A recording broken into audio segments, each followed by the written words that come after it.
Today I'm going to be showing you guys how you can do this displacement map stretch effect in After Effects, so let's get right into it.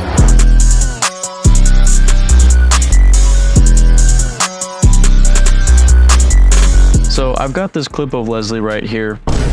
I went ahead and rotor brushed her out. So I have these two layers right here. And what you're gonna go ahead and do is rotor brush your subject out. And then you're gonna add on this bottom layer, this displacement map effect, which is built into After Effects. You guys know that Displacer Pro is my favorite effect, which I do recommend. It is better than this effect, but I don't know. For this effect, I feel like this is just a little bit better. And I think it looks a lot smoother. So as you can see here with max horizontal displacement, you can go either way and it's going to look really trippy. Set a keyframe for max horizontal displacement at 0 at the beginning, and then pretty soon into your clip you're just going to play with that displacement.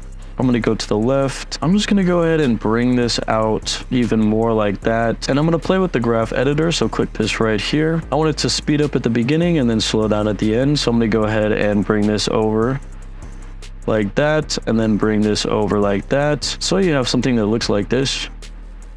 I don't really like how these edges are really sharp, and it just looks a little bit too detailed for me. I want it to look smoother, so I'm going to add on CC vector blur. And as you can see here, when you increase the amount on the vector blur, it gives this kind of an effect. So I'm not going to bring it up very much. I'm going to bring it to about 5, and already this is a really good base effect. So if you want to add your own effect, add your own style at this point, go ahead. For displacement map, go ahead and click wrap pixels around, and it's going to go ahead and get rid of that black and replace it with AI generated repeats of this background layer. Next, what I'm going to go ahead and do is duplicate my bottom layer, pre-compose it, and add on this effect called Zebrify. This is a Sapphire plugin. There's a number of things that you can do here. I recommend playing with all of the values. You can play with the blur, frequency, phase start, and so basically the main and only thing that I really want to mess with here is the frequency. So at the beginning I'm going to set a keyframe for 4 for frequency at the very beginning, and then on the very last frame I'm just going to increase the frequency so that all of those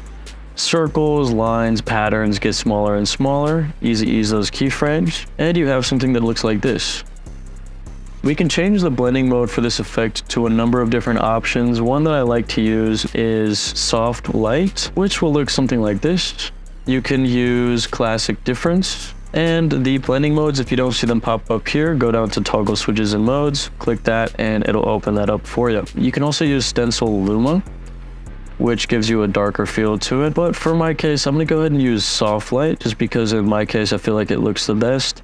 I'm going to go ahead and play with the opacity by clicking T on my keyboard and bringing down the opacity to something like 40%. Next, I'm going to go ahead and pre-compose my two bottom layers by highlighting them and doing Control-Shift-C, and then clicking OK and making sure that I'm adjusting the composition duration to the time span of the selected layers. And if you don't have Sapphire plugins to use Sapphire Zebrify, there are so many different options that you can use, so many different combinations you can use. So go ahead, check out all of the videos on my channel. In every single one of my videos, I go into great detail with how you can use effects that are built into After Effects and that you can use in combination with this effect right here. So once I pre-compose that layer, I'm going to add on color balance HLS, which is a built-in effect. I'm going to set the hue at the beginning at 0, and then as it goes through, you can just create a whole bunch of rotations, but it's still looking super dry without a glow. So I'm going to go ahead and add on deep glow, and then to really bring it together, I'm going to add on an effect called raise on the top layer on Leslie right here.